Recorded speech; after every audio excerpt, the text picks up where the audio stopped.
traditionally, clinical decision support has been thought of as interruptive pop-up alerts.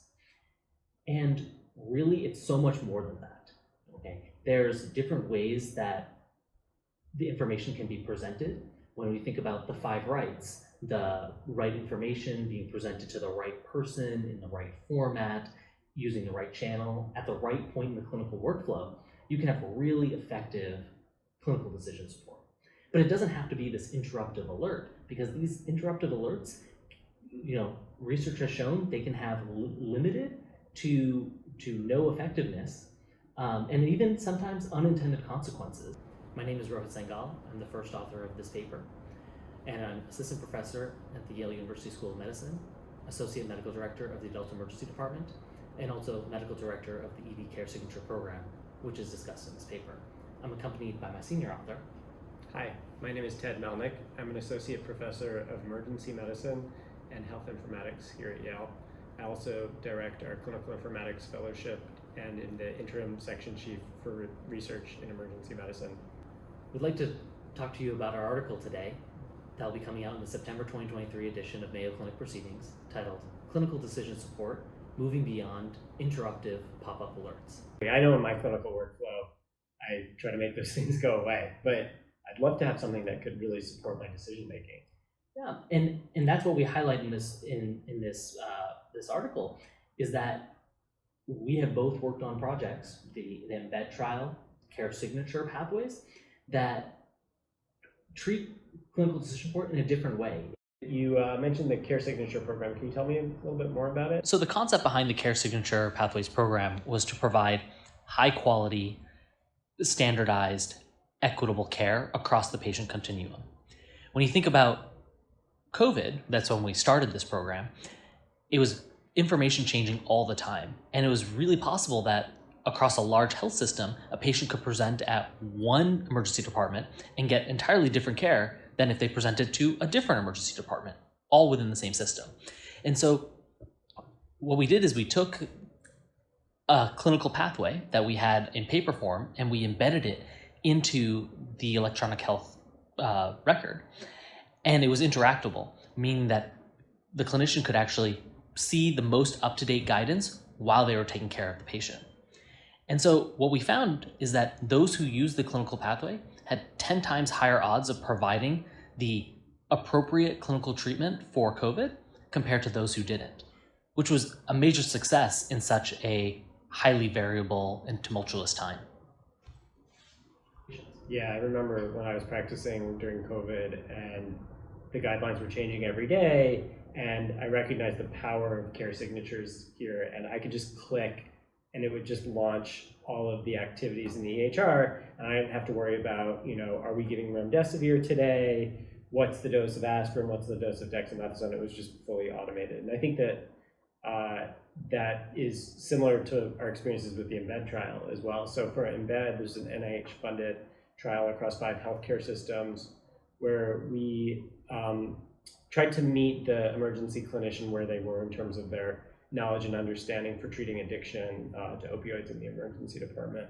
So this is a complex and unfamiliar practice for most emergency docs, but vastly underused given the opioid crisis, and it's an opportunity to get people into treatment that is shown to have been effective in a trial, but has yet to fully translate to routine practice. So with Embed, we tried to design tools that would really meet the emergency clinician where they are based on their current understanding and support them as needed. And then once they got to the point where they were ready to prescribe it, like Care Signatures program launched a series of activities in the EHR. So writing the note, putting in orders, referring for treatment, discharge instructions, prescriptions for after the ED. And similar to Care Signatures, we saw that we were able to change practice.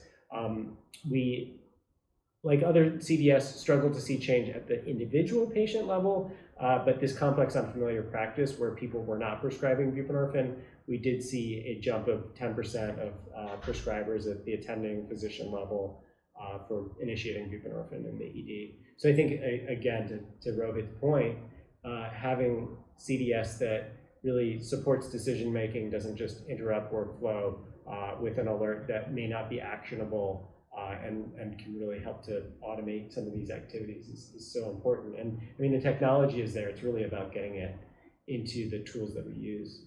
What do you think the future holds for clinical decision support? How can we bring that back to patients? Yeah, it's a great question. I mean, ultimately, at the end of the day, we're here to take care of patients and to improve outcomes. And I think a big part of that is standardizing care.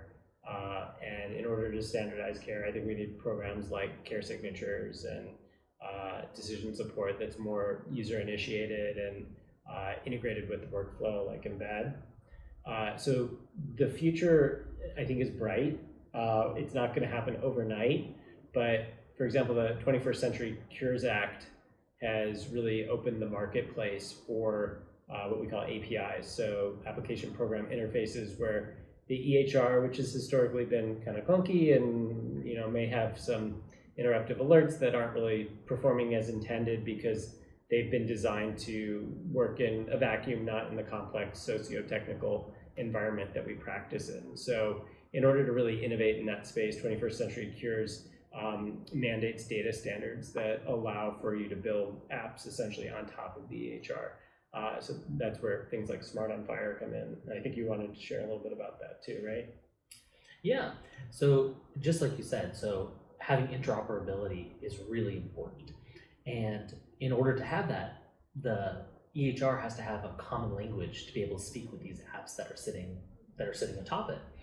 And so when we think about new technologies that are coming about, new algorithms, new ways to interpret data, to incorporate wearable devices, all of these things are generating data, and they're being our ability to synthesize them into the EHR is really difficult unless we have a standardized platform and language to talk about it.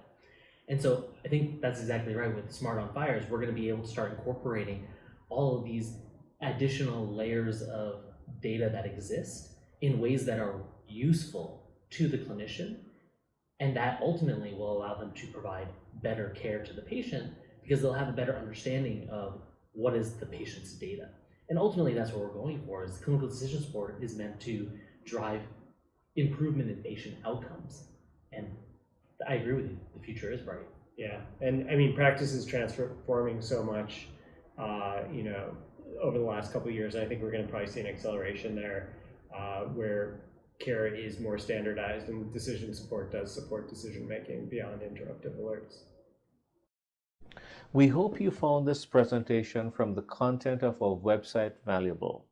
Our journal's mission is to promote the best interests of patients by advancing the knowledge and professionalism of the physician community. If you are interested in more information about us, our homepage is www.mayoclinicproceedings.org. There you'll find access to information for our social media content, such as additional videos on our YouTube channel or journal updates on Facebook. You can also follow us on Twitter. More information about healthcare at Mayo Clinic is available at www.mayoclinic.org. This video content is copyrighted by Mayo Foundation for Medical Education and Research.